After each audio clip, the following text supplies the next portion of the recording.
ទន្សាយគ្រាន់តែដកទស្សនាវដ្តីស្រីស្អាតមួយក្បាលចេញមកធ្វើឲ្យភ្នាក់ងាររុករកចាប់អារម្មណ៍ភ្លាមប៉ុន្តែខណៈពេលដែលទន្សាយត្រៀមនឹងបន្តលបួងទៀតនោះបែរជាបុរសទំពេកទ្រាំមិនបានកប់ទូកំហឹងឡើងមកឃើញបែបនេះទន្សាយក៏និយាយថាតើអាចបដូរផ្លូវដែកទៅផ្លូវផ្សេងបានទេ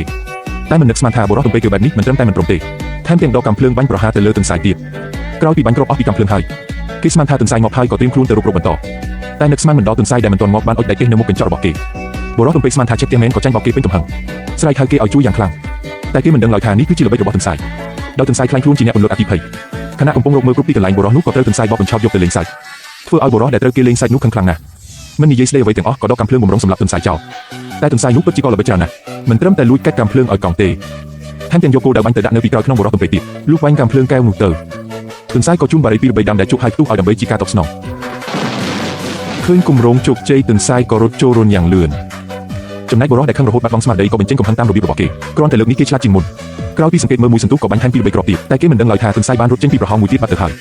ខណៈដែលគេមិនដឹងអីសោះក៏នៅតែបន្តសង្កេតមើលស្ថានភាពក្នុងរនស្រាប់តែវិនាទីបន្ទាប់គេក៏សម្លេងទន្សាយចំអកនៅជិតនោះដឹងថាខ្លួនត្រូវគេបោកបុរសនោះក៏ខឹងរហូតឡើងក្រហមមុខទើបតែនឹងធ្វើសកម្មភាពតែទន្សាយបានរត់ចូលរនបាត់មុនទៅហើយបុរសទំពេកដែលខឹងខ្លាំងក៏បាញ់រះទៅលើរនទន្សាយទៀតតែតាមច្បាប់ដែលថាមានផ្សែងគឺមិនមានរបួសនោះទន្សាយក៏មិនមានរឿងអីកើតឡើងឡើយរួមជាមួយការតបរបស់ទន្សាយបុរសនោះក៏បញ្ចេញអាវុធសម្ងាត់របស់ខ្លួន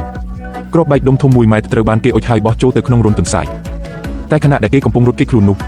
ទន្សាយក៏កាប់ចេញពីមាត់រនមួយទៀតហើយយកគ្រាប់បែកនោះមកលេងហ្គេមបោះបាល់ជាមួយបុរសទំពេកបុរសដែលប្រតិកម្មមិនទាន់ក៏ចាញ់បោកគេដូចដើម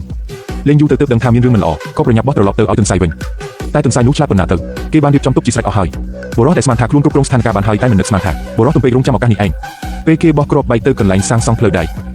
ការផ្ទុះយ៉ាងខ្លាំងបានធ្វើឲ្យសម្ភារៈសំណង់ខ្ចាត់ខ្ចាយ